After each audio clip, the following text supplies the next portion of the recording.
on Attorney Jimmy Bondo with respect to his public representation that he allegedly knows the whereabouts of Senator Ronald M. De La Rosa.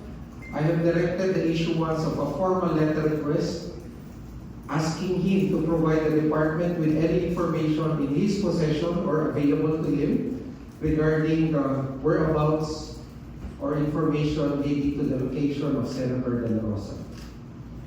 This is an opportunity for Attorney Bondo to cooperate with legal processes and assist law enforcement authorities in the proper service of the ICC warrant. Second, our special panel of prosecutors has issued a subpoena to the office of the Senate Secretary directing the production of documents relevant to the ongoing fact-finding investigation, particularly